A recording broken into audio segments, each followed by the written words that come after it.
जी, आवाज आ रही है? हाथ खड़ा करें जरा, हैंड रेज करें जिन जिनको आवाज आ रही है।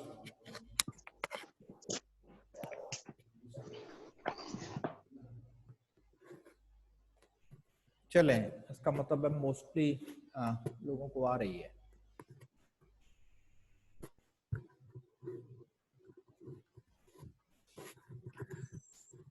जी, कल हमने जो डिस्कस किया था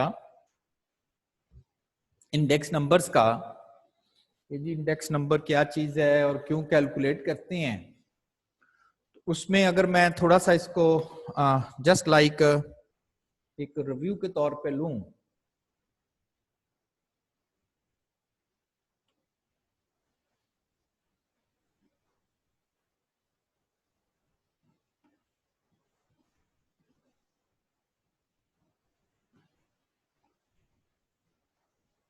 एक उसको रिव्यू के तौर पे लूं, तो हमने स्टार्ट ये किया कि अगर आपके पास सिंगल एंटिटी है, सिंगल अगर एंटिटी है, सिंगल एंटिटी है तो आप इंडेक्स नंबर्स कुछ ऐसे लिखेंगे।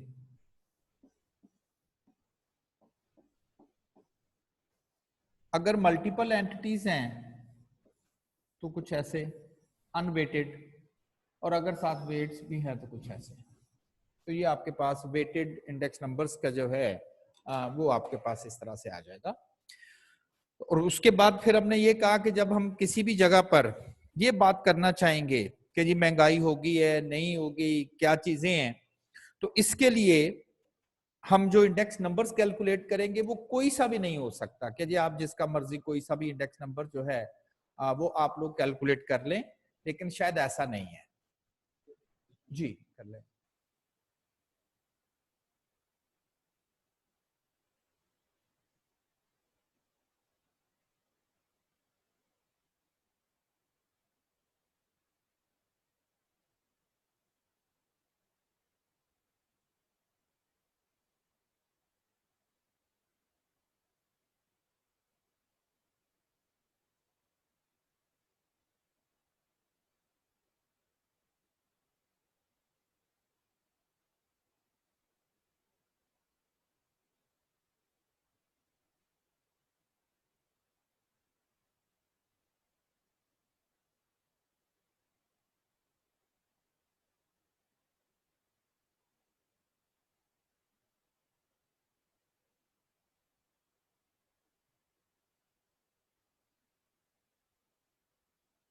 चलो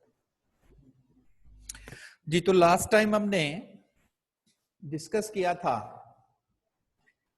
कि किस तरह से आप ये सारी की सारी कैलकुलेशंस जो है सिंपल इंडेक्स नंबर्स वगैरह की हम ये सारी की सारी कैलकुलेशन जो है वो कर सकते हैं। उसमें मैंने कहा था कि आप इसको इस पैटर्न से याद कर लें कि अगर तो हमारे पास एक आइटम है, simple index number, just one item only, simple index. अगर मल्टीपल आइटम्स हैं, विदाउट वेटेड है तो सम कर लिया, और अगर विद वेटेड है तो वेट्स लगा दिए। तो simple index number, simple weighted aggregative index number और वेटेड एग्रीगेटिव इंडेक्स नंबर जो है वो हमने इस सेंस पे किया। अच्छा, लास्ट टाइम हम एक्चुअली डिस्कस ये कर रहे थे, जो लास्ट था, कि इंडेक्स नंबर अगर इस वजह से कैलकुलेट करना है, इस चीज को देखने के लिए कि क्या महंगाई हो गई है नहीं हुई या क्या है, तो इसके लिए हर कोई भी आइटम जो है उसका इंडेक्स नंबर नहीं, बल्कि जो नेसेसिटीज ऑफ लाइफ हैं शायद उसका इंडेक्स नंबर हमें जो है वो कैलकुलेट करना चाहिए। और उस इंडेक्स नंबर को हम कहते हैं CPI, that is the consumer price index number, CPI. अब इस सीपीआई को मैंने लिखा हुआ, CPI is design to measure the changes in the composite prices, composite prices of a specified basket of goods, specified basket of goods item, यानी कि किसी भी आइटम का इंडेक्स नंबर नहीं, बल्कि specified basket of good item, जिनको हम necessities of life कहते हैं, जरूरियाते जिंदगी जिसे कहते हैं। उसमें जाहिर है मोबाइल फोन नहीं आएंगे, ये मूवी वगैरह और ये बाकी चीजें नहीं आएंगी, उसकी जो नेसेसिटीज ऑफ लाइफ आइटम है जिसको हम बास्केट ऑफ गुड आइटम्स कहते हैं। अगर बास्केट ऑफ गुड आइटम्स की प्राइसेस में इंक्रीज आ रही है देन हम कहेंगे हाँ जी महंगाई हो रही है, और अगर बास्केट ऑफ गुड आइटम्स में ऐसा सच इंक्रीज नहीं है तो हम कहेंगे जी महंगाई जो है वो नहीं, और ज़ाहिर उसमें कंपोजिट आइटम्स होंगे। कैलकुलेट करने के मैंने लास्ट टाइम एक्सप्लेन किया, दो मेथड हैं बास्केट ऑफ गुड आइटम्स को अगर आपने कैलकुलेट करना है तो दो मेथड है, एक का नाम है aggregate expenditure method, another one is the house hold budget method, house hold budget method. लेकिन नाम जरूर इनके डिफरेंट हैं। कैलकुलेशन अगर आप बन के देखें तो कैलकुलेशन जो है वो लेस्पेयर फार्मूला ही है, लास्ट टाइम भी मैंने बोला था कि ये लेस्पेयर फार्मूला है। और जो दूसरा है हाउस होल्ड बजट मेथड, लिखने का स्टाइल थोड़ा डिफरेंट है, लेकिन अगर मैं आई की जगह उसकी वैल्यू प्लेस कर दूं, ये मैं आई की जगह उसकी वैल्यू प्लेस कर रहा हूं, ये आई की जगह वैल्यू प्लेस कर दी और फिर डब्ल्यू मेंशन किया गया है, डब्ल्यू की जगह उसकी वैल्यू प्लेस कर दें, यहां पर डब्ल्यू सम अप्लाई करना है, ये सम आ गया, एंड देन डब्ल्यू की जगह उसकी वैल्यू प्लेस कर दे, तो ये डब्ल्यू की जगह उसकी वैल्यू प्लेस कर दे, डब्ल्यू की जगह उसकी वैल्यू जो है वो मैंने प्लेस कर दी है। और जब आपने इसकी वैल्यूज एक्चुअली प्लेस की है तो इसकी जब वैल्यूज प्लेस करेंगे और divided by summation P not Q not, तो ये वाला फार्मूला जो है हाउस होल्ड बजट मेथड का ये फार्मूला बन जाएगा। और इसको अगर फर्ज करें कोई सिंप्लीफाई कर लेता है तो फिर एंड रिजल्ट तो वही पहले वाला फार्मूला ही रह जाएगा, तो बिल्कुल सही है, एंड रिजल्ट के तौर पे तो वही रह गया एंड मल्टीप्लाई बाय 100। तो देखिए मैंने नेक्स्ट एग्जांपल में भी एग्रीगेट एक्सपेंडिचर मेथड भी यूज किया हुआ है and then household budget method भी। अच्छा, इसमें एक चीज जो थोड़ी सी डिफरेंट है बाकियों से वो ये है, और लाजमी नहीं इसमें किसी में भी हो सकती है, जैसे एक वीट है, वीट की क्वांटिटी कंजम्पशन जो दी गई है वो 200 है, लेकिन जो आगे लास्ट कॉलम है इसकी जो यूनिट प्राइस है ये वाली वो पर 100 केजी दी गई है। अब जो क्वांटिटी हम कंसीडर करेंगे, क्वांटिटी कंज्यूम, आप कह लें जो कीमत दी गई है वो वीट के एक बैग की दी गई है, और बैग कितने वेट का है, 100 केजी का, और अगर किसी ने 200 केजी वीट यूज किया है तो हम उसे कहेंगे कि उसने 2 यूनिट यूज किए हैं वीट के, क्योंकि प्राइस तो दी गई है वो 100 केजी की दी गई है, यानी कि एक बैग की कीमत दी गई है, तो जो क्वांटिटी कंज्यूम्ड है वो 200 यूनिट नहीं होंगे बल्कि 2 बैग्स होंगे। राइस 80 केजी उस फैमिली ने यूज किया है, लेकिन कीमत जो दी गई है वो पर 40 केजी बैग की दी गई है, तो कह सकते हैं कि उसने 2 क्वांटिटी यूज की है, यानी कि 2 बैग यूज किए हैं। लेकिन जब घी की बात होगी वो 60 केजी उसने यूज किया है और प्राइस भी पर 1 केजी की है। हाँ, इसको जरूर कहेंगे कि ये 60 यूनिट उसने यूज किए हैं, ये 120 यूनिट क्योंकि ये पर 1 केजी है, और ये 750 यूनिट्स क्योंकि ये 1 लीटर है। रूटीन में नहीं होता, एग्जाम में मैंने नहीं देखा कि उसने इस चीज को, तो मैंने कहा चलें एक ऑप्शन तो है कि ऐसा भी तो हो सकता है, तो हम इसको याद कर लेंगे कि ये किसी जगह पर भी हो तो हम उसको मेंशन कर सकते हैं। तो पहले मैंने यही काम किया है कि आइटम्स लिख दिए, उनकी यूनिट प्राइसेस लिख ली, और फिर क्वांटिटी कंज्यूम 200 नहीं बल्कि 280 नहीं, क्योंकि 40 केजी डिवाइड कर लिया तो 2, और बाकी तीनों की तीनों उस तरह से, एंड देन प्राइसेस दी गई हैं। हाउस एग्रीगेट एक्सपेंडिचर मेथड हमने यूज करना है। एग्रीगेट एक्सपेंडिचर मेथड का हमने जो फार्मूला पढ़ा है इसके accordingly P N P not over P not Q not multiply by 100 and then apply the summation as well. तो ये आपके पास household budget method aggregate expenditure method का फार्मूला आपके पास आ जाएगा। तो मुझे पी एन क्यू नॉट चाहिए था, मुझे पी नॉट क्यू नॉट चाहिए था, दोनों क्वांटिटीज आ जाएंगी, तो इन दोनों को मैं डिवाइड करके और अपना रिक्वायर्ड आंसर जो है वो गेट कर लूंगा। तो दोनों को मैंने डिवाइड किया है and then answer is 142.6। Similarly जो हाउस होल्ड बजट मेथड था उसमें पहले मैंने आई कैलकुलेट कर लिया, ये फार्मूला मेंशन था, और W, अब W क्या चीज थी याद करें, W ये था ना, P नॉट Q नॉट था W। अगर जो प्रीवियसली हमने फार्मूला पढ़ा है इसमें अगर आप देखें तो इसमें W मेंशन था कि भाई W is equal to P not Q not, तो W वहां पर मेंशन था P नॉट Q नॉट की फॉर्म में, और वही वैल्यू जो है वो आपने यहाँ पर मेंशन की है एंड देन उसका आंसर फाइंड आउट करेंगे। क्योंकि मैंने कहा था कि टेक्निकली ये दोनों फार्मूले सेम है तो आंसर तो बिल्कुल सेम आएंगे ना, आंसर्स में डिफरेंस नहीं आएगा, क्योंकि टेक्निकली ये फार्मूले तो सेम ही थे, सिर्फ लिखने का स्टाइल जो था वो थोड़ा डिफरेंट था। तो ये एक ऐसी एक्सरसाइज है जिसमें आपको ये बताया गया है कि सीपीआई जो है उसको कैलकुलेट करने के दो मेथड है, aggregate expenditure method, house hold budget method, और किस तरह से आपने इसकी जो है वो कैलकुलेशन जो है वो परफॉर्म करनी है। जी अच्छा अच्छा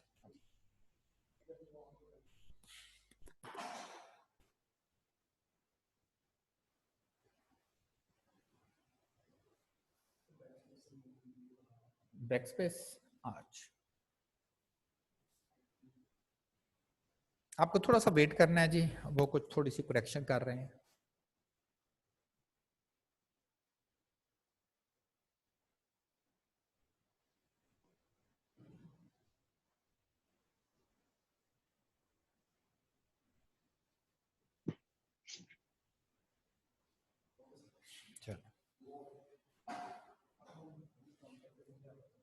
क्या क्या कर सकते हैं आप? अब मीटिंग भी उधर से बंद हो जाएगी। अच्छा चलें ठीक है, तो मुझे अब आ गई है, मैं कर दिया करूँगा। चलें जी। अच्छा, ये आपको एक छोटी सी एक एक्सरसाइज बता दी और एक थोड़ी सी केयर बता दी कि अगर यूनिट प्राइस जो है वो डिफरेंट यूनिट्स की हो तो यूनिट्स कंज्यूम्ड जो आपने रूप रखने हैं तो पहले आपने उसको जो है वो बना लेना। अगले जो 3-4 क्वेश्चन हैं न्यूमेरिकल हैं, बिल्कुल एक पैटर्न पे, बस नाम थोड़ा थोड़ा डिफरेंट किया हुआ है लेकिन टेक्निकली वो चीजें सारी एक ही हैं। अच्छा, महंगाई को जरा किसी और तरह से किस तरह से हम बोलते हैं, फर्ज करें कि 2020 में 2020 में 2010 में आप एक चीज 10 रुपए की आपको वो मिलती थी। 2010 में कोई पेंसिल कह लें तो 10 रुपए की आपको मिलती थी। अच्छा, 2011 में सेम वही पेंसिल जो आपने 10 रुपए की परचेज की थी, अब आप 2 10 रुपए के नोट देंगे तो फिर वो आप वही एक पेंसिल खरीद सकते हैं, यानी कि उसकी कीमत 20 रुपए होगी ना, उसकी कीमत 20 रुपए होगी। तो आपने पहले वही चीज 2010 में 10 रुपए की खरीदी, लेकिन 2011 में अब आपने 10 रुपए के 2 सिक्के समझ ले दिए उसे और आपको वही एक पेंसिल मिली। और अगर मैं ये आपसे क्वेश्चन करूं कि 2010 की रेफरेंस के साथ बताएं कि 2011 में वो जो 10 रुपए है 2010 के मुकाबले में वो किस कीमत के हैं? आप कहें जी 10 रुपया, भाई उसके ऊपर तो वाकई 10 रुपया लिखा हुआ है, लेकिन अगर ये 2010 के साथ अगर मुकाबला करें तो आप कहें जी देखने में ये 10 है लेकिन खरीदने में ये 5 रुपए के बराबर है। देखने में ये 10 है, खरीदने में ये 5 रुपए के बराबर है। किसके रेफरेंस से बात कर रहा हूं? 2010 में बन गए ना 10 रुपए 2010 के। तो जो आज के 20 रुपए हैं वो 2010 के 10 रुपयों के बराबर है। तो देखने में वो 20 रुपए हैं, लेकिन आप कह लें 2010 के मुकाबले में वो खरीदने में 10 रुपए के बराबर है। इस चीज को हम परचेजिंग पावर कहते हैं।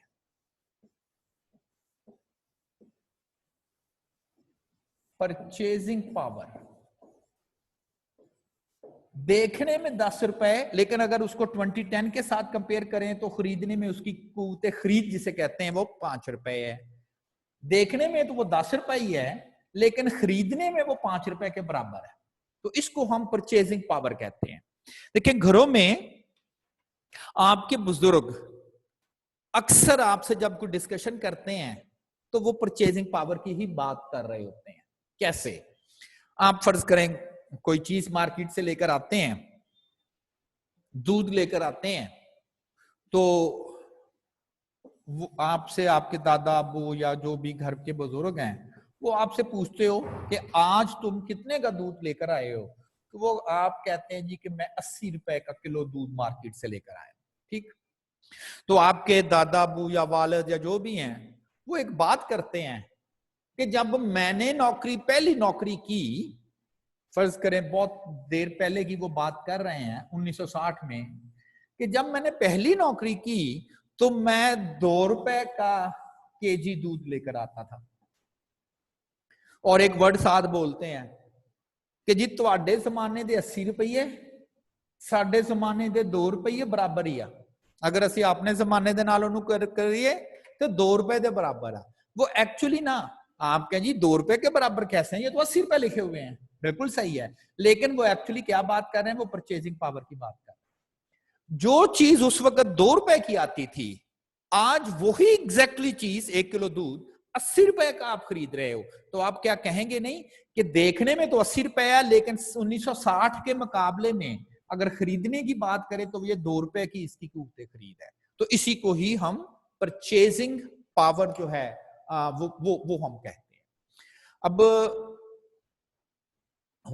क्या करना है, हमने कुछ इस तरह से करना है कि चूंकि महंगाई ज्यादा हो गई है और लाइक दैट, फर्ज करें मैं कुछ अपने घर में कुछ ग्रोसरी आइटम्स मार्केट से खरीद के लाता था और वो 50,000 रुपए के वो ग्रोसरी आइटम टोटल मेरे मंथली आते, व्हाट्सएवर मीट हो गया और बाकी घी वगैरह, ये ग्रोसरी मैंने की अपनी मंथली 50,000 रुपया मैंने पे किया है और मैं ग्रोसरी आइटम खरीद लिया। ओके, अच्छा, अब गवर्नमेंट ने फर्ज करे मेरी पे बढ़ा दी, उसने कहा कि जी आपकी तनख्वाह चूंकि महंगाई हो गई है तो हम आपकी तनख्वाह को इंक्रीज कर देते हैं, और उन्होंने मेरी जो सैलरी है वो इंक्रीज कर दी, 60,000 चले गए, तो मेरी सैलरी इंक्रीज करके उन्होंने 60,000 रुपया कर दी। लेकिन जाहिर है महंगाई भी होनी है, लेकिन जो महंगाई की शरह है वो इतनी ज्यादा हुई कि पहले मैं वही चीजें 50,000 की खरीद के लाता था, अब चीजें एग्जैक्टली वही हैं, लेकिन इस दफा मेरा बिल 70,000 बना है, महंगी हो गई ना चीजें। तो गवर्नमेंट कहती है देखें जी हमने आपकी तनख्वाह भी तो बढ़ाई है भाई, अगर मेरी तनख्वाह पहले 50,000 थी और ये चीजें 50 की आती हैं, अब मेरी अगर 60 भी कर दिया जाए तो मैं उस अपनी उस पे से ये एग्जैक्टली ये चीजें नहीं खरीद सकता, क्योंकि अब वो 70 की हो गई हैं। तो देखा जाए तो मेरी तनख्वाह देखने में तो 60 जरूर है, लेकिन पिछले साल की निस्बत देखने में वो 60 जरूर है, लेकिन अगर आप पिछले साल की निस्बत कहें तो खरीदने में वो 50 के बराबर भी नहीं है, नहीं ना खरीद सकता वो चीज है जो 50 में मिलती थी, मैं 60 की भी नहीं खरीद सकता।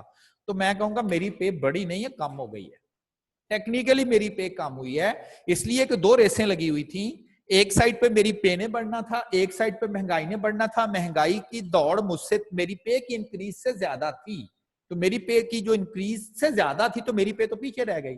और ऐसा ही होता है जब गवर्नमेंट कोई हमारी पे में इंक्रीज करती है और साथ टैक्सेस लगाती है जिसकी वजह से आइटम महंगे हो जाते हैं, तो हम कोलीग बैठ के फौरन ये कैलकुलेट करते हैं कि अच्छा जी इस साल हमारी तनख्वाह कितनी कम हो गई है। यस, और आप कहें जी 60,000 को कैसे आप कैसे करते हैं, तो इसी को ही हम डिफ्लेटिंग बोलते हैं, इसी चीज को ही हम डिफ्लेटिंग का नाम देते हैं। तो डिफ्लेटिंग क्या चीज है, deflating is a process of correcting और adjusting a value which has been inflated. देखने में वो 60,000 रुपया हमें नजर आ रहा है, लेकिन हमने देखना है कि अगर उसे जो कीमतें बढ़ी हैं उससे अगर आप उसको एडजस्ट करें तो देखने में हो सकता है इसकी निस्बत ये 60,000 ना, ये सिर्फ 45,000। तो फिर कह सकते हैं ना पहले हम 50,000 में खरीदे थे, अब वो हमारी पे 50 नहीं रह गई बल्कि 45 के करीब वो रह गई है। तो 60,000 देखने में है, खरीदने में वो 45,000 के मुताबिक चीजें खरीद सकता है। तो इसे हम कहते हैं कि हम इसकी एडजस्टमेंट करते हैं या इसकी करेक्टिंग करेंगे। तो किस तरह से हमने इसकी एडजस्टमेंट या करेक्टिंग जो है वो परफॉर्म करनी है। तो पहला कॉन्सेप्ट है परचेजिंग पावर ऑफ रूपी। 1 रुपए की कीमतें खरीद कैलकुलेट करनी हो 1/CPI into 100। और आपको आइडिया है, आपने फिजिक्स केमिस्ट्री वगैरह में पढ़ा होगा कि क्या रिलेशन है रूपीस का सीपीआई के साथ, इनवर्स डिवाइजर में लिखा हुआ ना, इनवर्स रिलेशन है। इनवर्स रिलेशन क्या होता है? इनवर्स रिलेशन ये है कि अगर सीपीआई बढ़ जाएगी, सीपीआई इंडेक्स नंबर किस चीज का? नेसेसिटीज ऑफ लाइफ का, ये बढ़ गया पिछले की निस्बत, महंगी हो गई हैं चीजें, तो फिर जो 1 रुपया है 1 रुपी, उसकी कीमत खरीद जो है वो रिवर्स होगी, ज़ाहिर कम हो जाएगी। महंगाई अगर डबल हो गई है तो वही बात, 1 रुपया आधा रह गया, 1 रुपया आधा रह गया खरीदने में। उस तरह के 2 रुपए लेकर आएंगे तो आप वो चीज खरीद सकते हैं। तो परचेजिंग पावर क्या है कि there is an inverse relation between the CPI and a rupee, 1 रुपया, कि जैसे ही सीपीआई जितना तेजी से बढ़ेगा रुपए की कीमत जो है वो उतना ही कम हो जाएगी। अच्छा, एक और चीज मैं आपको बड़ा एक्सटेंसिवली क्लियर कर दूं कि यहां पर हम स्टैट्स का कोर्स पढ़ रहे हैं और मेरा जो काम है कि जी रुपए की कीमत गिरती कैसे है, फलां फलां फलां, उसका मेरे सब्जेक्ट के साथ कोई ताल्लुक नहीं है। वो बिल्कुल जब आप इकोनॉमिक्स का नेक्स्ट लेवल पे आप कोर्स पढ़ेंगे तो फिर सारे टीचर जो है वो बड़ी डिटेल के साथ आपको ये डिस्कस करेंगे कि जो रूपी की है और बाकी क्या फैक्टर है। मेरा काम यहाँ पर सिर्फ और सिर्फ जो है वो उसका मैथमेटिक्स एक्सप्लेन करना है कि सिंपल इज दैट कि परचेजिंग पावर का सीपीआई के साथ क्या रिलेशन है। There is an inverse relation. जैसे सीपीआई बढ़ेगी, सीपीआई क्या है? इंडेक्स नंबर है किन चीजों का? बास्केट ऑफ गुड आइटम्स का, नेसेसिटीज ऑफ लाइफ का। जितना वो ज्यादा महंगी हो जाएंगी उतना ही 1 रुपए की परचेजिंग पावर जो है वो कम हो जाएगी। तो पहला फार्मूला आपको ये बताया गया है कि 1 रुपए की परचेजिंग पावर जो है वो आपने कैसे कैलकुलेट करना। व्हेन प्राइसेस राइज, बढ़ती हैं जब कीमतें, the purchasing power of money falls because the purchasing power of money is inversely related to CPI. हो सकता है कि एग्जाम में वो सिंपली आपको यही क्वेश्चन कर दें कि what is the relation of purchasing power जो है with the CPI, direct relation है या इनवर्स रिलेशन है या नो रिलेशन है। तो इस तरह से तो there is inverse relation. Purchasing power कम होती जाएगी अगर महंगाई जो है वो सीपीआई की जो है वो बढ़ती जाए। महंगाई में इसलिए कह रहा हूँ, सीपीआई उसको मेजर करने का बैरोमीटर है ना, एक आला है, एक थर्मामीटर है। अच्छा, सेकंड वर्ड है that is the real wages. Real wages. अब रियल वेजेस से मुराद एक्चुअली क्या है? वही बात कि देखने में तो मेरी वेजेस 60,000 हो गई, लेकिन महंगाई इतनी बड़ी कि मैंने जब उसको महंगाई के साथ एडजस्ट करके देखा तो पता चला ये तो 45,000 के बराबर चीजें खरीद सकता है। जो मैं पहले 50 की खरीदता था, अब मेरे पास उसको खरीदने के लिए 45,000 हैं, क्योंकि महंगाई की वजह से वो चीजें अब 70,000 की हो गई हैं। तो देखने में ये 60,000 है, लेकिन इसकी जो परचेजिंग पावर है, कुव्वत खरीद है, वो 45,000 है। क्यों? मैंने उसको सीपीआई से एडजस्ट किया है। और सिंपल इज दैट ये 1 रुपए की परचेजिंग पावर है ना, तो यहां 1 लिख दिया, ये 1 रुपए की परचेजिंग पावर है। अब किसी शख्स की कितनी तनख्वाह है? 60,000, तो ये 60,000 की परचेजिंग पावर कह दें। तो उसकी जो परचेजिंग पावर है उसको अब हम क्या वर्ड बोल देते हैं? Real income. भाई देखने में वो 60,000, लेकिन अगर आप उसको महंगाई के साथ एडजस्ट करके देखें तो आप कहें ये जो चीजें हम 45,000 में खरीदते थे वही चीजें अब हमें 60 की मिल रही हैं। तो खरीदने में तो फिर आपने वो 45,000 के राउंड अबाउट खरीदा ना। तो इसको क्या वर्ड बोल देते हैं? Real wages, which is equal to the money wages divided by CPI into 100। तो सिंपल इज दैट, कोई 1 रुपए की कुव्वतें खरीद निकाल लेता है, ये 1 रुपए की कुव्वतें खरीद, न्यूमेरिकल करेंगे इसके हम। और अगर कोई कहे जी 60,000 की, तो ये 1 की है, इसी को 60 से ज़रब दे ले। और सिंपल क्या, 60 को 1 से ज़रब देंगे तो ये 60,000 हो जाएगा, ओवर सीपीआई हो जाएगा, मल्टीप्लाई बाय 100 हो जाएगा। ये क्या चीज है? ये मनी वेजेस कहलाएंगी। और आंसर क्या आएगा? वो रियल वेजेस कहलाएंगे। जो आंसर आएगा that is the real wages. ठीक, तो इस तरह से वो 1 रुपए की कुव्वतें खरीद के ले, और ये जितने पैसे आपको तनख्वाह में मिल रहे हैं, वेजेस में मिल रहे हैं, देखने में तो वो 60,000 है, लेकिन रियल में वो कितने हैं? अगर आप उस पैसों को सीपीआई के साथ एडजस्ट करें तो फिर आपको पता चलेगा कि वो रियल वेजेस जो हैं वो आपके पास जो है वो क्या आ रहे हैं। तो एक ही मैंने कहा था कि ये कॉन्सेप्ट है। The real wages alone would tell us whether a wage earned is better off or worse off as a result of price change. वही बात कि जी जब हमारी तनख्वाह 50 से 60,000 हो जाती है तो फिर हम आपस में देखते हैं कि क्या वाकया ही हमारी अर्निंग बड़ी बेटर ऑफ हुए है या वर्स ऑफ हो गए हैं। अगर महंगाई की शरह हमारी उससे भी ज्यादा बढ़ गई है तो फिर तो हम वर्स ऑफ हुए ना, बेटर ऑफ।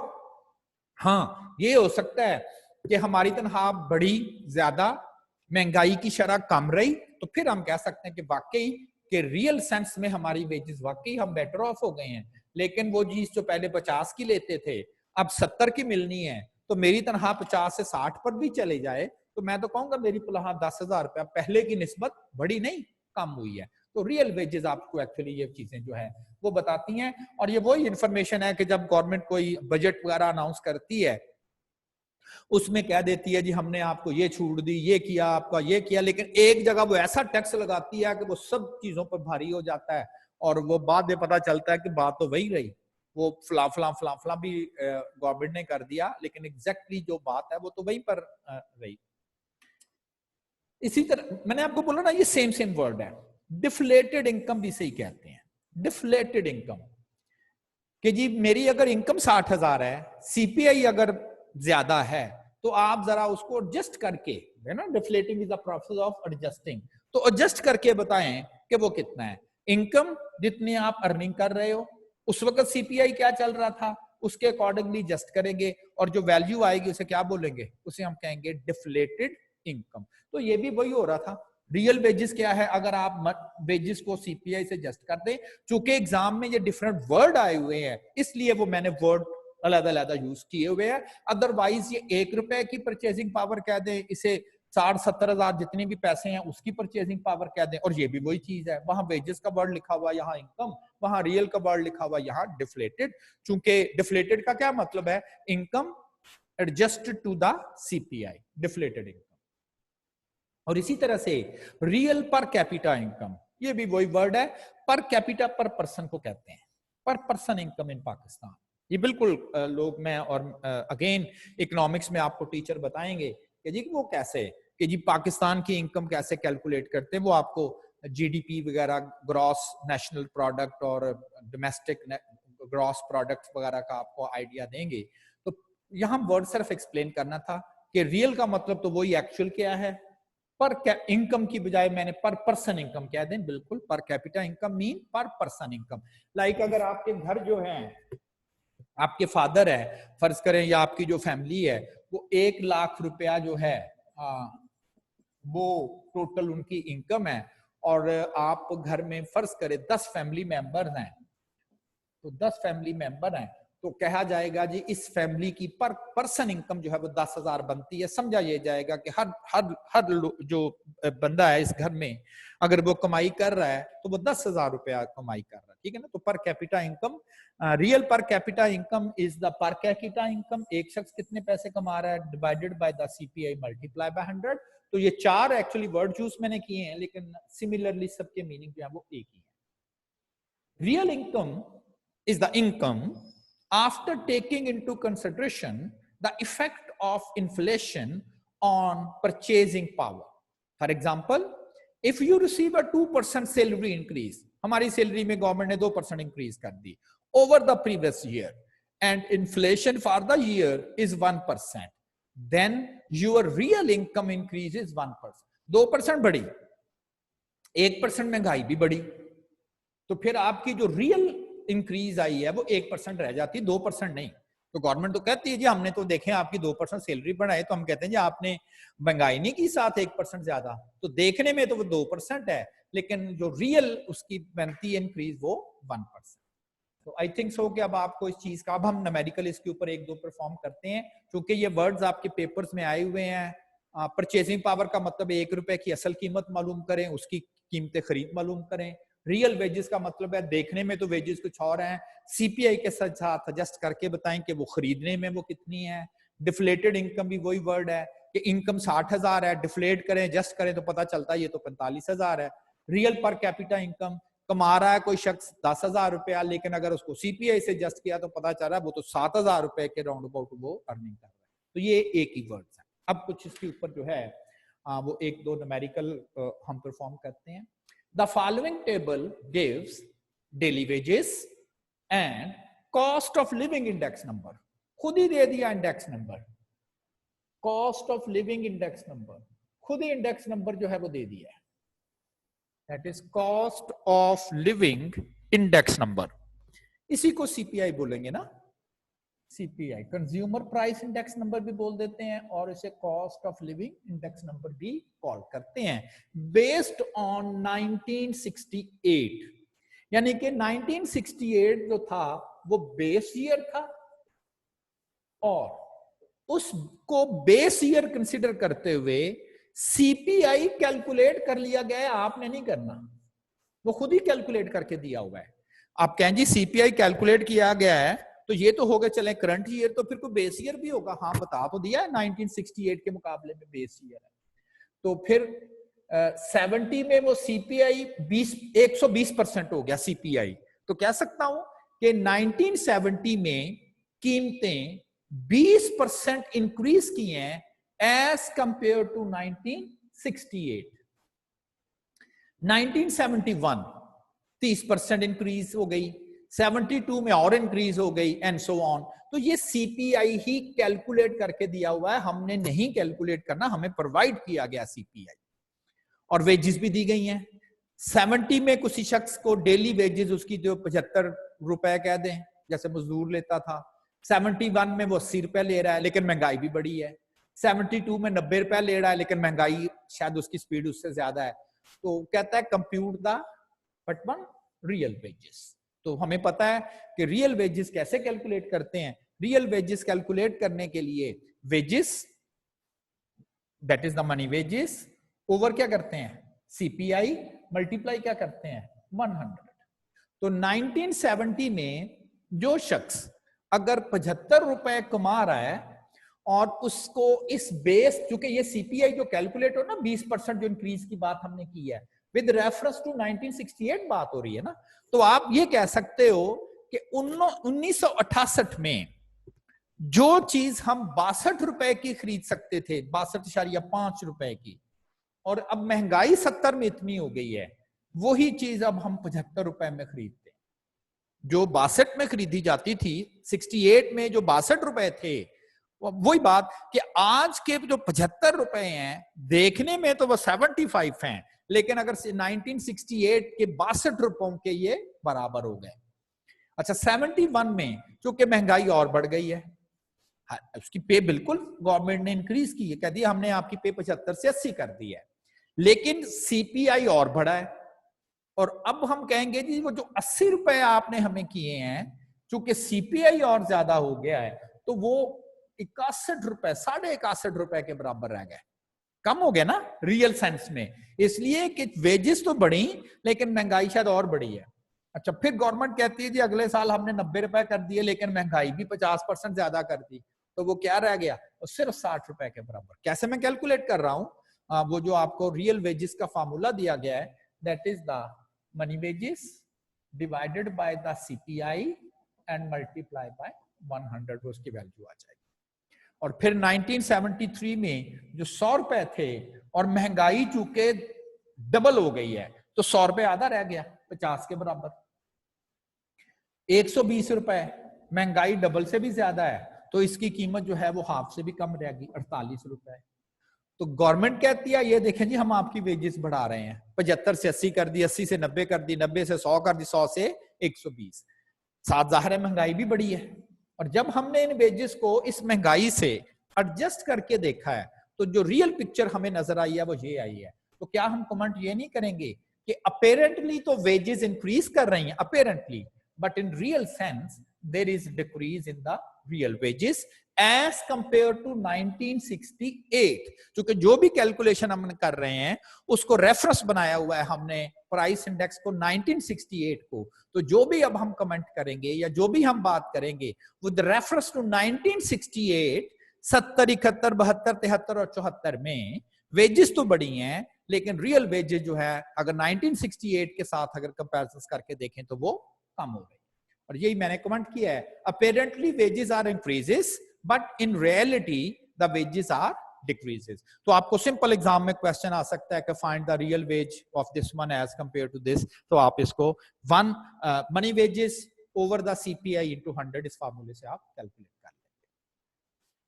आपके जो पेज है, आपके जो नोट्स हैं, उसमें जो एग्जांपल नंबर 11 है वही मैं डिस्कस कर रहा हूं। Calculate the cost of living index. अब हमें यहां पर खुद कैलकुलेट भी करना है। पिछली एग्जांपल में सीपीआई उसने कैलकुलेट कर दिया, लेकिन इस एग्जांपल में अब हमें वो सीपीआई कैलकुलेट भी करना है, cost of living for the year 2005 taking 2000 as the base year. Index number ही है ना, तो इंडेक्स नंबर में करंट ईयर का हम कैलकुलेट करते हैं और with reference to the base year for the following data. नीचे डेटा दिया हुआ है। अच्छा, फिर आगे है also calculate purchasing power of money. 1 रुपए की कीमतें खरीद कैलकुलेट करें। सेकंड, उस फार्मूले में क्या होता है 1 ओवर सीपीआई। सीपीआई कहां से दिया हुआ है, नहीं, पहले कैलकुलेट करना पड़ेगा। एंड रियल पर कैपिटा इनकम, फिर अगला क्वेश्चन भी उसने कर दिया है। इफ करंट पर कैपिटा इनकम इज 50,000, कहता अगर कोई शख्स 50,000 कमा रहा है, आप जरा इंडेक्स नंबर कैलकुलेट करके देखें और बताएं, इसको एडजस्ट करें और बताएं कि देखने में तो वाकई वो 50,000 है, लेकिन एक्चुअल वो खरीदने में है कितना। अब ये जो डेटा दिया गया है, इसमें उस घर का फूड है, क्लॉथ है, एजुकेशन है, रेंट है, फ्यूल है और अदर्स है, तो ये बास्केट ऑफ गुड आइटम्स है। 2000 में, सन 2000 में उस फैमिली ने फूड पर इतना खर्च किया, क्लॉथ पर इतना खर्च किया, एजुकेशन पर, रेंट पे, फ्यूल पे और अदर्स पे, तो 3000 उसकी एक कोई स्पेसिफिक डॉलर में कह दें उसकी एक्सपेंडिचर है। फिर 2000 में प्राइसेस दी गई हैं इन आइटम्स की और 2005 में प्राइसेस दी गई हैं। ये तो बेस ईयर हो गया, ये हो गया करंट ईयर, तो इस नोटेशन के लिहाज से ये P0 हो गया और ये हो गया P1। अच्छा, जो अब दो फार्मूले हमने पढ़े थे, एक हाउस होल्ड बजट मेथड पढ़ा था, एक एग्रीगेट एक्सपेंडिचर मेथड पढ़ा था। अब अगर पहले मेथड की बात करें तो उसके जो इंग्रेडिएंट थे हमारे पास, वो P1 कह दें या PN कह दें, एक ही बात है। एक साल होना तो हम 1 लिख देते हैं। अब इसमें अगर नोट किया जाए तो ये ऑप्शंस नहीं है, क्वांटिटी कंजम्पशन कहीं नहीं है, ठीक।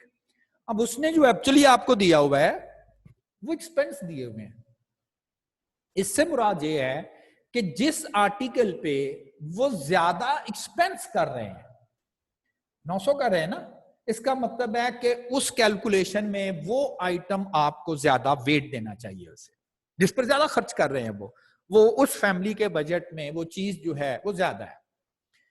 तो इस हिसाब से जो दूसरी था कैलकुलेशन, उसमें हमारे पास ये ऑप्शन थी कि जी ये वो कैलकुलेट कर ले और उसे W से मल्टीप्लाई कर दे, समेशन W। आप कहें जी W जो था वो तो P0 Q0 था, बात तो वही आ गई।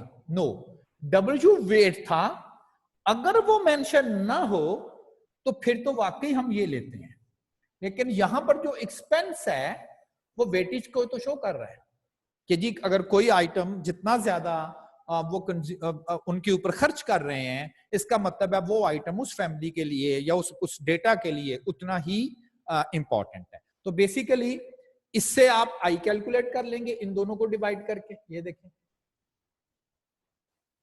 ये इन दोनों को डिवाइड किया है, 150 डिवाइडेड बाय 100 मल्टीप्लाई बाय 100 और 150 हो गया, एंड सिमिलरली रेस्ट ऑफ। तो ये आई आ गया और इसको मैंने W कंसीडर किया हुआ है, क्योंकि जो आइटम जितना ज्यादा वो परचेज कर रहे हैं, एक्सपेंस कर रहे हैं, वो उतना ही ज्यादा उनके लिए वो इंपॉर्टेंट है। एंड देन फार्मूला क्या था, summation IW over summation W। तो summation IW over summation W, तो हमने इंडेक्स नंबर कैलकुलेट कर लिया है और वो बनता है 159। तो 2000 की निस्बत 2005 में, उससे 5 साल के बाद महंगाई की जो शरह है वो 59% उसकी प्राइसेस में इंक्रीज आ गई है। तो पहला जो क्वेश्चन था कि कैलकुलेट द इंडेक्स नंबर, तो हमने इंडेक्स नंबर कैलकुलेट कर लिया है, दैट इज एक ही साल है ना, 159 उसका इंडेक्स नंबर आ गया। सेकंड क्वेश्चन था calculate the purchasing power, formula हमें पता है 1/CPI इंटू 100। अच्छा, इसका मतलब यह है कि 2005 में जो 1 रुपया है, अगर उसको महंगाई के साथ एडजस्ट किया जाए तो वो 2000 के 62 पैसे के बराबर है ना, 0.6281। मैं 2000 के मुकाबले में इसलिए कह रहा हूं कि भाई सीपीआई जो मैंने कैलकुलेट किया, जिसको मैं कह रहा हूं 59% चीजें बढ़ गई हैं या प्राइसेस बढ़ गई हैं विद रेफरेंस टू 2000 ही है ना। तो मैं ये अब इसको बोलूंगा कि जो 2005 का 1 रुपया है, देखने में भी 1 रुपया है, लेकिन खरीदने में यानी कि उसकी जो परचेजिंग पावर है विद रेफरेंस टू 2000 वो 62 पैसे के बराबर है। वो चीज जब वो 2000 में जो 62 पैसे की आ जाती थी, आज यानी कि 2005 में वही चीज 1 रुपए के बराबर आ गई। तो purchasing power of a money. Real पर कैपिटा इनकम, पर capita income 50,000 adjusted to the CPI and it is just 31,405। देखने में वो 50,000, लेकिन अगर उसे सीपीआई के साथ एडजस्ट करके देखें तो वो 31,405 रुपए रह जाते हैं। अच्छा, ऐसे भी कर सकते थे, और ये 1 रुपए की असल कीमत है, और अगर हम इसी को ही 50,000 कर दे तो ये सेम ही आंसर आ जाना है। तो सेम ही आंसर ये वाला आ जाना है। अब देखें ना, वो वहां पर अगर आप 1 को मल्टीप्लाई कर दें तो पहले आप 1 रुपए की असल कीमत निकाल लें, फिर जितने की कहे हमें 50,000, 60,000, 70,000, तो उस 1 रुपए को की कीमत को हम उससे जरब दे देंगे, हम कहेंगे ये अब रियल वैल्यू आई है। क्यों? महंगाई 59 थी, उसके साथ एडजस्ट किया है। तो 2000 में जो चीज 31,405 रुपए की आती थी, 2005 में एग्जैक्टली वही चीज अब 50,000 रुपए की आती है। और इसको रिवर्सली ऐसे पढ़ेंगे कि देखने में 50,000 है 205 का, लेकिन 2000 के साथ कंपेयर करें तो खरीदने में वो 31,000 रुपए, जो चीज वहां 31 की आती थी अब वहां 50 की आती। एग्जाम्पल 12 है आपके पेजेस में। Use the following consumer price index number. उसने सीपीआई दे दिया है। ये सारी एग्जाम्पल मैंने आपके जो पास्ट पेपर्स हैं, सब्जेक्टिव पेपर, चूंकि वो तो मार्केट में आ जाते थे, मैंने वहां से उठाई है। Find the purchasing power of rupee for each year, ठीक है, 1/CPI टू 100 से कर देंगे, to the base year, okay, and deflate the per capita income. इसका मतलब वहां पर कोई इनकम भी दी होगी, हमने उसे सीपीआई से एडजस्ट करके डिफ्लेट करके बताना है वो क्या है, ओके। पर कैपिटा इनकम दी हुई है, ये 6 साल का डेटा सेट है, पर कैपिटा इनकम दी है। इंडेक्स नंबर भी खुद ही कैलकुलेट करके दिया हुआ है, खुद ही। अच्छा, इसमें बेस ईयर नहीं बताया, किसका इंडेक्स नंबर 100 होता है? जो बेस ईयर होता है। इसका मतलब ये बेस ही है। क्यों? इसका जो कंज्यूमर प्राइस इंडेक्स नंबर है वो क्या है? 100।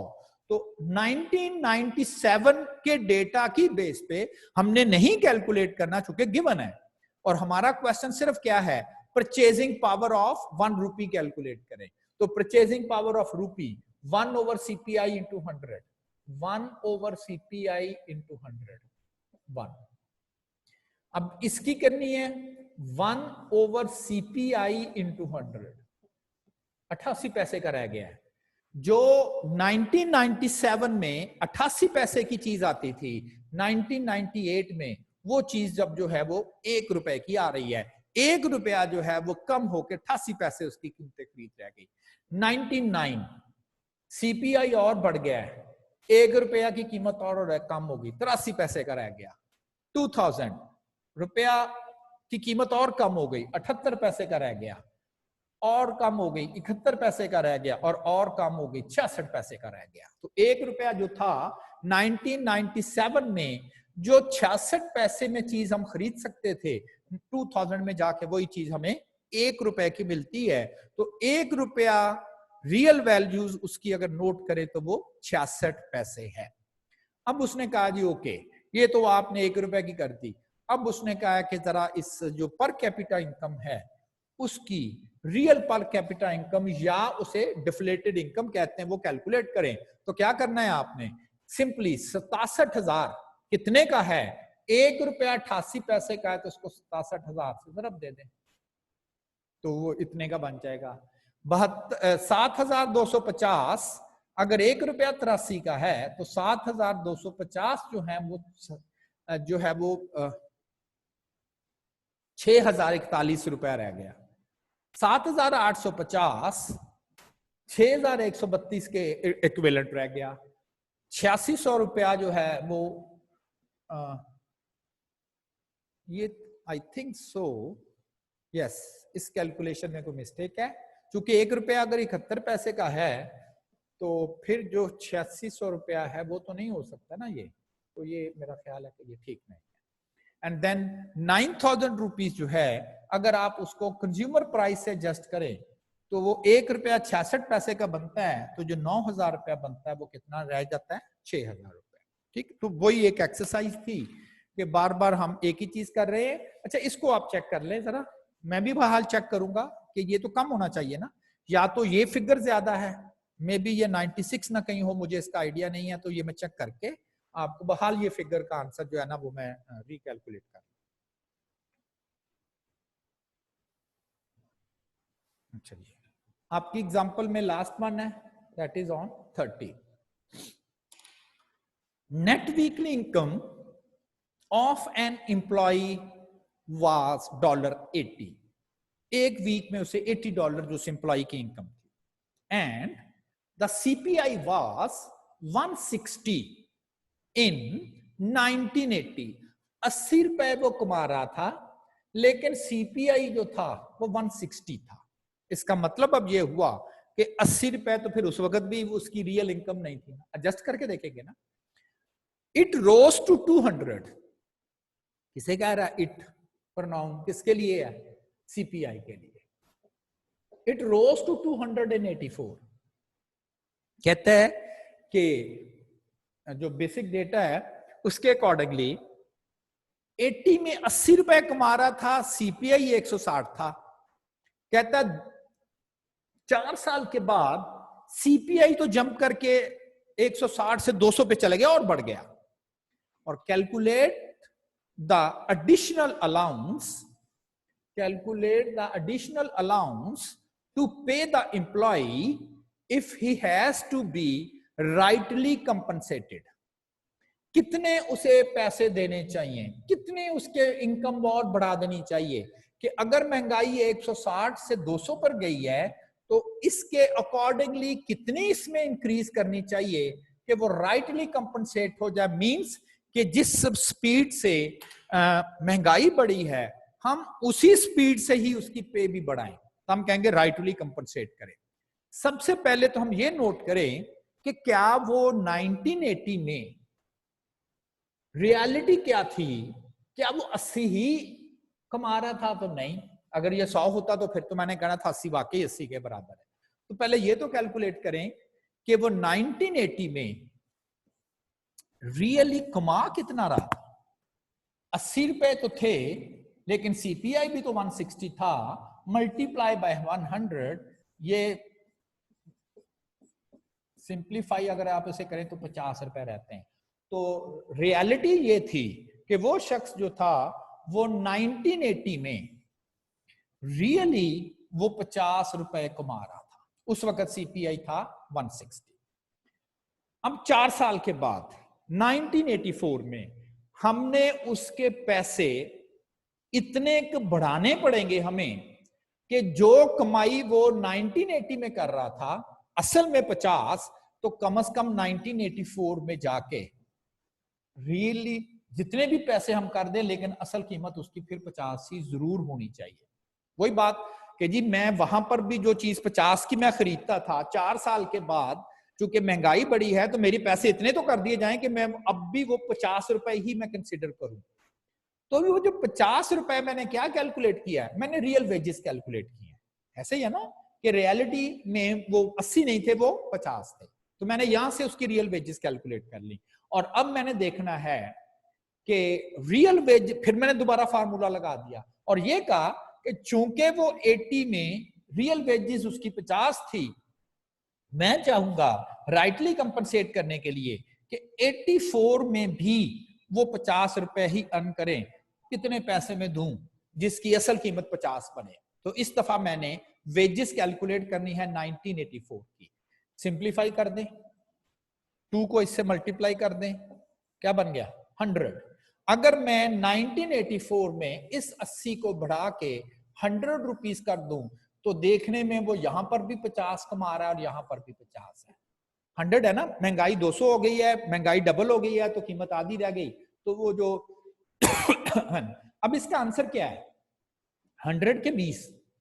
देखिए केयर करनी है, कहता उसने कहा था कितने एडिशनल अलाउंस दिए जाएं, 100 नहीं 80 तो कमा रहा है, तो इंक्रीज उसकी $20 है, तो 20 जो है वो उसका आंसर होगा कि अगर आप 20 रुपए अगर आप बढ़ा देते हैं तो देन हम कह सकते हैं कि उसकी रियल सेंस में उसकी जो कीमत बढ़ी है या वेजेस बढ़ी हैं वो $20 जो है वो इसमें इंक्रीज आई। ठीक है, यहां तक एक्चुअली ये इंडेक्स नंबर्स का चैप्टर जो है वो कंप्लीट हो जाता है। और जितनी भी अब तक हमने जो कुछ भी अब तक हमने एक्चुअली डिस्कस किया है उसके अकॉर्डिंगली ये जो है इंफॉर्मेशन है, इसमें अब तक जो हमने डिस्कस किया है उसके मुताबिक 20% जो है 20% उसका जो एग्जाम पोर्शन है उसमें क्वेश्चन आता है। 20% का जो एग्जाम पोर्शन है उसमें एग्जैक्टली यही वाला जो प्रॉब्लम है वो एक्चुअली एग्जिस्ट करता है। अच्छा, आगे एक जो हमने कुछ परफॉर्म करना है नेक्स्ट वन, उसके अकॉर्डिंगली कुछ एक दो कॉन्सेप्ट हैं जो शायद हर जगह पर बड़े इंपॉर्टेंटली यूज होंगे, और उसकी मैं पहले थोड़ी सी आपसे कैलकुलेशन शेयर कर लेता हूं, और ताकि बार बार उसने अब ये यूज होना इस कंसेप्ट ने, तो हम लोग इसको जो है वो डिस्कस कर लें। तो एक आप स्टेटमेंट जो है वो लिखेंगे, if price of a book is ₹80, 80 रुपए की वो की बुक थी और उसकी जो कीमत थी वो 80 रुपए थी। A part, find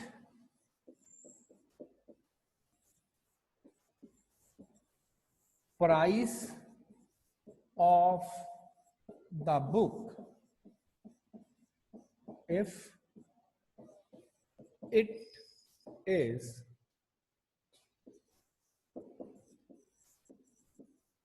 increased by 20%। 80 रुपए की किताब आती थी और आपसे क्वेश्चन किया जा रहा है कि अगर उस किताब की कीमत 20 रुपए बढ़ जाती है तो तब आपने बताना है कि अब उस किताब की कीमत जो है वो कितनी हो गई है, क्योंकि वो 20 रुपए बढ़ गई है। B part, if price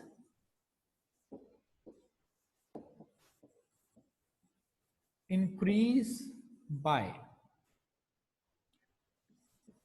10% during first year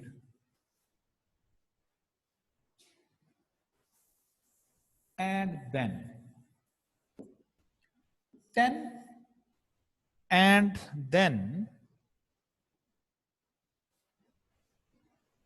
20% during second year, find price after 2 years।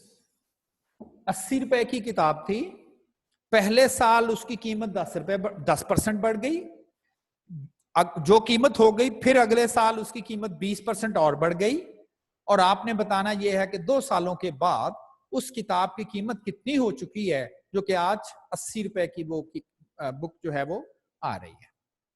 C part,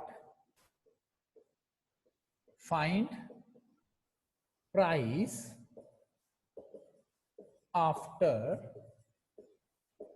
5 years, 5 साल के बाद उसकी प्राइस बतानी है। If it's price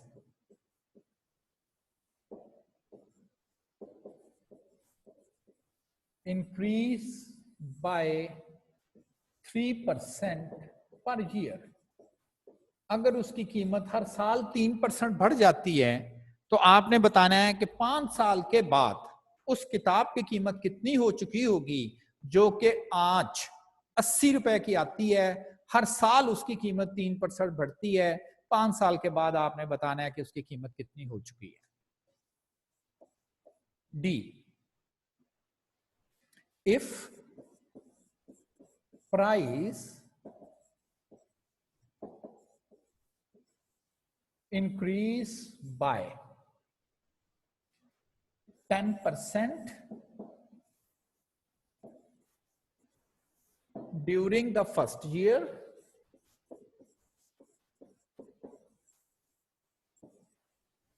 and then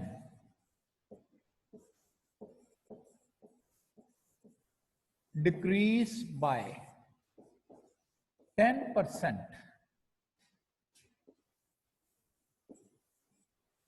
during second year.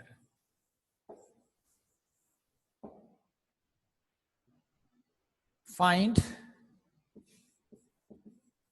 price after 2 years. पहले साल 80 रुपए की वो बुक आ रही थी, पहले साल उसकी कीमत 10% बढ़ गई और अगले साल उसकी कीमत 10% कम हो गई। और अब आपने बताना है कि 2 साल में चेंज आई है ना, पहले 10% इंक्रीज कीमत की, फिर अगले साल 10% डिक्रीज हो गई है, और अब आपने बताना है कि 2 सालों के बाद उस किताब की कीमत जो है वो क्या हो चुकी है, क्या उसकी असल कीमत जो है वो क्या है। अब जरा इसको अगर सॉल्व करना हो तो पहले तो मैं जरा इसको जिस तरह से हम रूटीन में शायद सॉल्व करते हैं, पहले तो मैं उसी तरह से उसको हम रूटीन से जो है जिस तरह से सॉल्व करते हैं उस तरह से हम इसे सॉल्व कर लेते हैं। जो हमारे हम यूजुअली रूटीन चलाते हैं उस रूटीन के अकॉर्डिंगली जिस तरह से हम सॉल्व करते हैं तो उस तरह से ही हम इस प्रॉब्लम को जो है वो सॉल्व कर लेते हैं। देखिए 20% कीमत बढ़ने का मतलब है कि अगर वो किताब 100 रुपए की हो तब उसकी कीमत 20 रुपए बढ़नी है ना, 100 में से 20, लेकिन किताब तो 100 की नहीं है, वो तो 80 रुपए की है। तो हम एक्चुअली 2 स्टेप करते हैं, चूंकि किताब 100 की नहीं है 80 रुपए की है, और हमें जो इंक्रीज, अगर तो वो आपको ये कहता है ना कि 20 रुपए इंक्रीज करना है, फिर तो किताब 80 की 100 की हो जाएगी, लेकिन यहां 20 रुपए नहीं लिखा। 20% का मतलब है कि अगर वो किताब, चलें इसको थोड़ा सिंपल कर लेते हैं ताकि वो इजी रहे हमारे लिए, इसको 20 की बजाय ना 10 कर देते हैं, वो फिर कैलकुलेशन में थोड़ा सा हमें ईज हो जाएगा।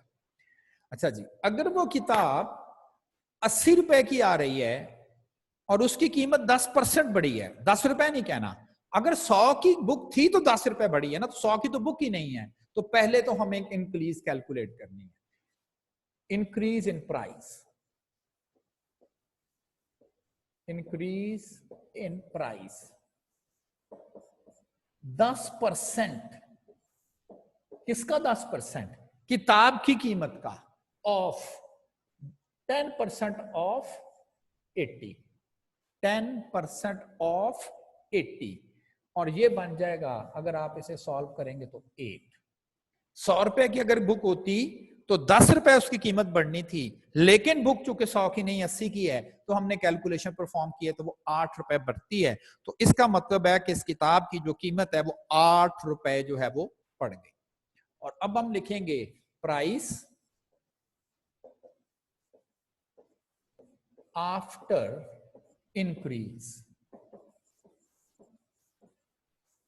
इज इक्वल टू, कि जी इंक्रीज के बाद, तो इंक्रीज किसमें आनी है? किताब की असल कीमत में। असल कीमत कितनी है? 80 रुपए। तो हम कहेंगे 80 रुपए चूंकि उस किताब की कीमत थी, 8 रुपए की इंक्रीज और मजीद आ गई है, तो ये 88 रुपीज की ये बुक हो गई है। 88 रुपए की ये किताब हो चुकी है, जो कि पहले वो किताब जो थी वो 80 रुपए की आ रही थी। तो 2 स्टेप आपने किए, पहले आपने इंक्रीज कैलकुलेट की है और फिर आपने उस इंक्रीज में ऐड कर दिए ओरिजिनल कीमत और कैलकुलेट करके बता दिया आपने कि 88 रुपए जो है वो अब इस किताब की कीमत हो चुकी है। अच्छा, अब इसी प्रॉब्लम को मैं जरा अल्टरनेटिव वे से कर रहा हूं। अल्टरनेटिव वे का मतलब सेम आंसर, सेम आंसर। बजाय इसके कि आप ये 2 स्टेप करें, मैं एक ही स्टेप कर रहा हूं।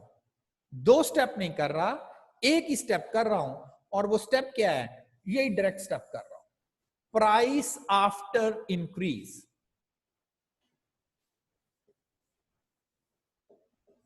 प्राइस आफ्टर इंक्रीज 80, ये वाला 80। अच्छा, काम सिर्फ आपने ये करना है कि इसमें आपने क्या किया, इस कैलकुलेशन को सॉल्व किया और जो आंसर आया वो यहां प्लेस करना है। इस स्टेप में मैं आपको क्या कह रहा हूं कि आपने उस कैलकुलेशन को सॉल्व नहीं करना, बस उसका जो कैलकुलेशन है पहले लिख दें या बाद में लिख दें, एक ही बात है, वो डायरेक्टली लिख दें। सॉल्व ना करें ना उसे, वैसे ही लिख दें। अच्छा, अब इसमें देखें कि इसमें कॉमन क्या आ रहा है, 80 is the common figure, into इधर बच गया 1 प्लस 80 कॉमन हो गया है तो 10% बच गया। और अगर मैं परसेंटेज सिंबल हटाऊं तो क्या रह गया, 81 प्लस 10%, 0.1। और इसको अगर आप सॉल्व कर लें, इसकी जगह सॉल्व करके इसकी वैल्यूज प्लेस करें, तो इसकी वैल्यू अगर आप सॉल्व करके देखेंगे तो ये 1.1 बनेगी। अब जरा 80 को 1.1 से अगर आप मल्टीप्लाई करोगे, 80 को 1.1 से अगर आप मल्टीप्लाई करोगे तो आप एग्जैक्टली सेम आंसर 88 लेंगे। That is the same. तो फिर ये 2 स्टेप की बजाय कि पहले इंक्रीज कैलकुलेट करें, तो मैंने आपको एक फार्मूला डायरेक्टली ये बता दिया कि बजाय इसके कि आप इसको करें, तो इस क्वेश्चंस को अब करने के लिए जो एक सिंपल स्टेप आपको करना है वो हम डायरेक्टली अब लिखते हैं। एक सिंपल स्टेप जो आपको परफॉर्म करना है,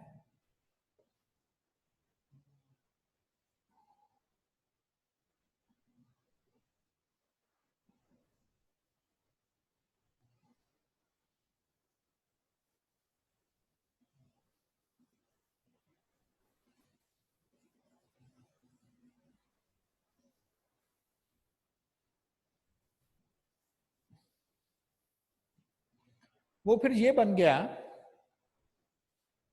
प्राइस आफ्टर इंक्रीज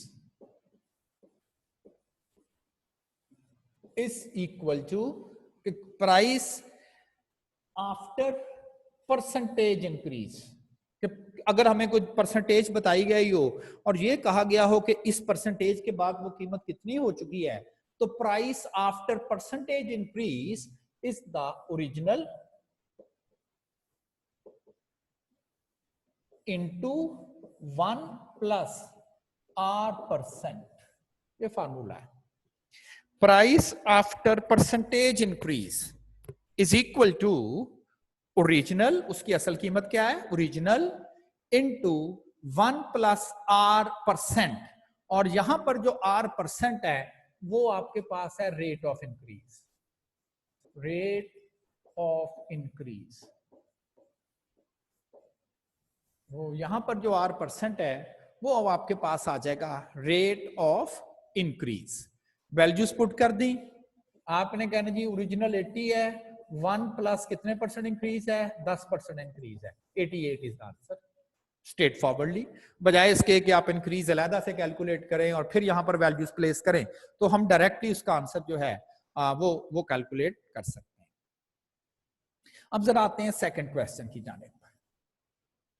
अगर मैं इसको स्ट्रक्चर करूं तो कह सकता हूं कि 80 उसकी कीमत थी, 10% उसकी कीमत बढ़ी है और अब उसकी कीमत जो है वो 88 रुपए हो गई। ठीक है ना, पहला जो ए पार्ट था। अब जो बी पार्ट आ रहा है उसमें अब 2 दफा इंक्रीज आ रही है। If the price increase by 10% during the first year and then 20% during the second year, find after 2 year price. पहली दफा वो कहता है जी 10% इंक्रीज कर गई कीमत। अब जब ये फर्स्ट ईयर के बाद समझ लें, अब दूसरे साल 20% इंक्रीज करना उसकी कीमत को। दूसरे साल कीमत जो है वो 20% उसकी इंक्रीज करनी है आपने, 20%। लेकिन ये जो 20% आपने इंक्रीज करना है ये 80 का नहीं करना। वे कीमत तो उसकी बढ़ के 88 रुपए हो गई किताब की। एक साल के बाद वो जो किताब 80 की आती थी वो 88 की हो गई है। अब जो कीमत ने इंक्रीज होना है वो 80 में तो नहीं होना ना, वो तो 88 में होना है। जैसे कोई चीज पहले पेट्रोल बढ़ता है 2 रुपए बढ़ गया जी, तो ये तो नहीं कि पिछले साल से जो कल कीमत था उसके आगे। तो फिर इसका मतलब है कि ये इंक्रीज आपने 2 दफा लिखनी पड़ेगी आपको, कि 2 दफा इंक्रीज लिखनी है। तो इसको भी हम उसी फार्मूले की तरह लिख देंगे, बजाय इसके कि हम अलहदा से कोई कैलकुलेशंस परफॉर्म करें। हम उसी फार्मूले को जो है वो ऑपरेट करके एंड देन लिख देंगे कि वो एक ही फार्मूला है जिसकी मदद से हम उसको लिख देंगे। पहले दफा ओरिजिनल वैल्यू जो पहली दफा थी, ओरिजिनल वैल्यू वो थी 80, और जो फार्मूला है इनटू 1 प्लस 10% इंक्रीज। आप इसे 88 ना लिखें, आप उसको ऐसे ही रहने दें। अब आ गया सेकंड ईयर, 20% मैंने इंक्रीज अब करना है। किसको 20% इंक्रीज करना है? जो पहले ही 10% इंक्रीज हो चुका है। अब मेरे लिए 88 की बजाय यही ओरिजिनल कीमत है। दोबारा फार्मूला लगाएं, क्या था? जो उसकी ओरिजिनल प्राइस होगी जिसमें इंक्रीज आनी है, और उसमें उतनी इंक्रीज कर दें जितनी आपने इंक्रीज करनी है। पहली दफा ओरिजिनल मैंने 80 रखा था और इंक्रीज इसमें शामिल कर दी। अब जब, और इसको आप 88 ना कहें, आप इसको ऐसे रहने दें। अब जब दूसरी दफा 20% इंक्रीज करना है, किसमें? इसमें 20% करना है। तो अब मेरे लिए ओरिजिनल जो है वो ये वाला बन गया ओरिजिनल, और उसमें 20% की इंक्रीज कर दे, 20% की।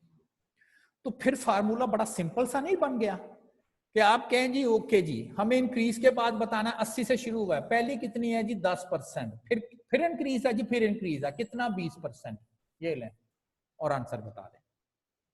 और आप डायरेक्टली बजाय इसके कि आप एक एक करके उसकी कैलकुलेशन परफॉर्म करें, तो जितनी दफा इंक्रीज आती जाएगी साथ साथ फैक्टर लगाते जाएंगे।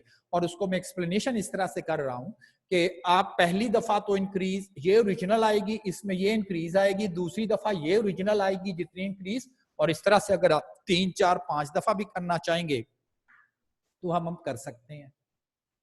जैसे ये क्वेश्चन है, find price after 5 year if it's price increase bye 3% per year. तो 3% 5 दफा इंक्रीज होना है। अब प्राइस आफ्टर 5 years, ओरिजिनल पहली दफा इंक्रीज 3%, ये एक दफा हुई अभी, दूसरी दफा इंक्रीज, तीसरी दफा इंक्रीज, 4th टाइम इंक्रीज, और 5वीं दफा भी फिर यही। और अगर इंक्रीज हर दफा सेम ही हो तो रिपीटेड मल्टीप्लीकेशन पावर होती है ना, तो आप ऐसे भी लिख सकते हैं। तो आप कहें जी 3% की इंक्रीज आनी है, और यहां ये लिख दें कितनी दफा वो 3% ही है। हाँ, अगर कभी 3 हो, कभी 4 हो, कभी 5 हो, कभी 8 हो, कभी 10 हो, तो वो बात ठीक है। लेकिन अगर सेम ही है तो आप इस तरह से भी उसे लिख सकते हैं। तो जो भी इसका आंसर आ जाए तो आपने बता दिया कि 3% 5 दफा इंक्रीज करना है, तो उसकी पावर आप मेंशन कर देंगे। और जो लास्ट वन था, if the price increase by 10% during the first year and then decrease by 10% during the second year, find the price after 2 years. Price after 2 years. Price after 2 years. पहली दफा तो 10% increase आ गई, ये लें जी 10% increase लिख दी मैंने। अब ये कीमत 88 रुपए हो चुकी है, आप इसे 88 ना लिखें, इसको ऐसे ही रहने दें। अगले साल इस कीमत में जो 88 रुपए हो चुकी है, डिक्रीज करना है कितना, 10%। डिक्रीज हो तो नेगेटिव कर दें, इंक्रीज हो तो प्लस कर दें।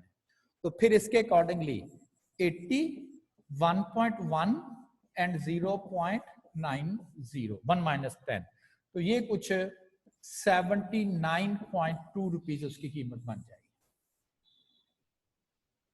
अब आप कंफ्यूज हो रहे होंगे कि जी 80 रुपए उसकी कीमत थी, 10% बढ़ गई, अगले साल 10% कम हो गई, तो 80 रुपए वापस आ जाने चाहिए ओरिजिनल, क्योंकि जितना बड़ा था उतना ही कम हुआ है।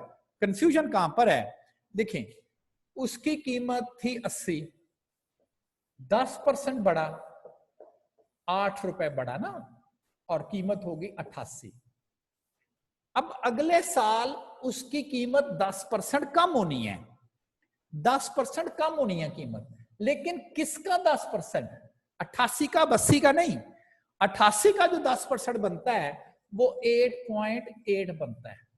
और जब आप इस 88 में से 8.8 नेगेटिव करेंगे तो वो 79.2 होगा, वो 80 नहीं आएगा। क्यों, इंक्रीज हुआ था 10% और इंक्रीज हुआ था 80 में, तो इंक्रीज तो 8 रुपए हुई, कीमत हो गई 88 रुपए, और 10% डिक्रीज आनी है वो 88 रुपए में आनी है ना। अब तो 88 का जो 10% है, तो कीमत जब कम होगी तो 8 रुपए 80 पैसे होगी, 88 में से 8 रुपए 80 पैसे कम करेंगे तो वो 79.2 रुपीज जो है वो उसकी कीमत बन जाएगी। तो ये एक कॉन्सेप्ट था कि अगर हमने वैल्यू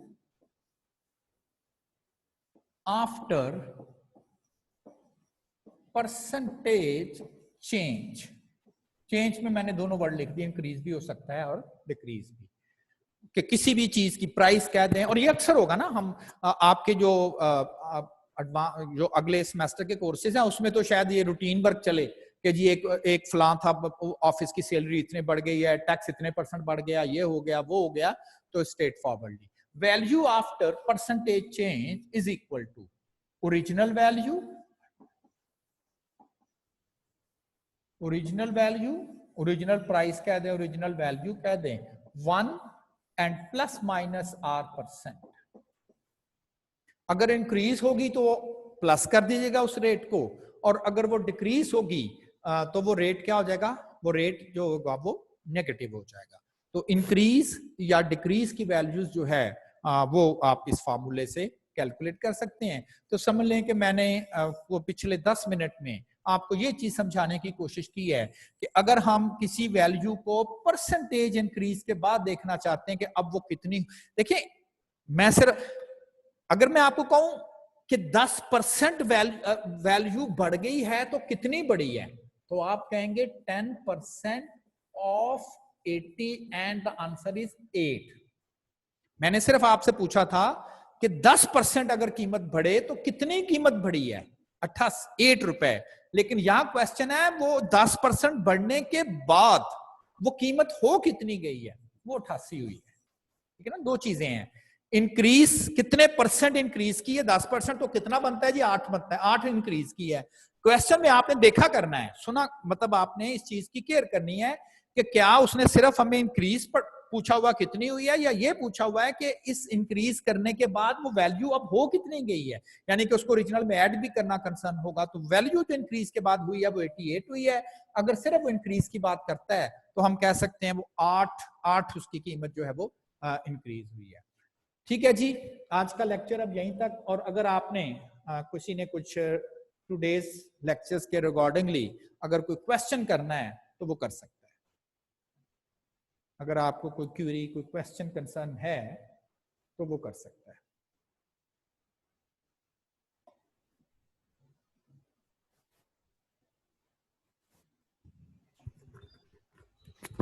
जी तनवीर।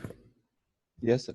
सर अगर उसने बेस ईयर साथ दिया हो तो फिर जी सर ये इंक्रीज भी 80 में ही करेंगे ना सारी, यानी कि 10% 88 में नहीं होगा, फिर 80 में सारी जितनी भी एक नहीं साल के बाद, दो नहीं साल नहीं, के बाद, 3 देखो साल। देखो, फर्ज करो कोई आप पेट्रोल है, गवर्नमेंट अनाउंस कर देती है जी 10% में कीमतें बढ़ गई हैं, वो 80 रुपए लीटर आ रहा था, अब कीमत कितनी हो गई उसकी? 88 रुपए। 88। अब गवर्नमेंट जी। कहती है जी 10% और बढ़ गई हैं। भाई आज क्या कीमत चल रही है? 88 रुपए चल रही है ना, 88। तो यस। 88 का 10% कहेंगे, 80 का तो नहीं कहेंगे ना। यहां मैं कोई बेस के साथ नहीं कंपैरिजन उसका कर रहा, यहां तो क्या चल रहा है कि अगर कोई वैल्यू चेंज हो जाती है, अब अगली चेंज आनी है, चेंज इंक्रीज या डिक्रीज को कह रहे हैं, तो हम कहेंगे उसकी रिसेंट वैल्यू में आनी है। जैसे अगर फर्ज करें कोई आप गाड़ी परचेज करते हो और मैं कहूं कि जी हर साल उस गाड़ी की कीमत 50,000 रुपया कम हो जाती है, तो जब आपने 8 लाख की गाड़ी खरीदी है, पहले साल उसकी कीमत 50,000 कम हो गई, वो 7,50,000 की होगी। अब यस। अगले साल उसकी कीमत जो 50,000 कम होगी वो 7,50,000 में होगी, 8 में तो नहीं कम होगी ना, गाड़ी तो उसकी है ही नहीं।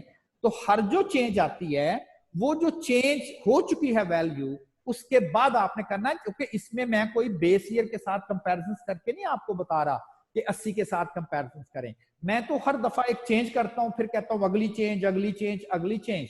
तो इसलिए वो जो फार्मूला जो है वो मैंने इसको बनाया। ये ठीक है। Actually thank general you. सा एक फार्मूला है जो मैं मैथ में भी एक्सटेंसिवली यूज करूंगा और बाकी सब्जेक्ट में भी, और आपके बाकी काउंटिंग के सब्जेक्ट में भी ये बहुत ज्यादा एक्सटेंसिवली यूज होता है। ठीक है जी, ठीक है। चलो। यस।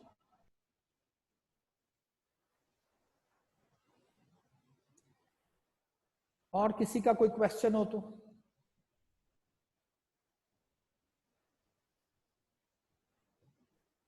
No one?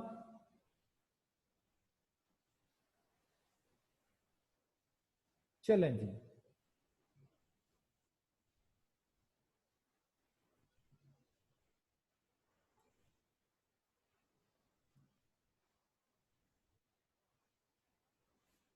ठीक है जी, आज के लिए इतना ही। इंशाल्लाह कल आपसे दोबारा बात होगी। आज के लिए अल्लाह हाफिज।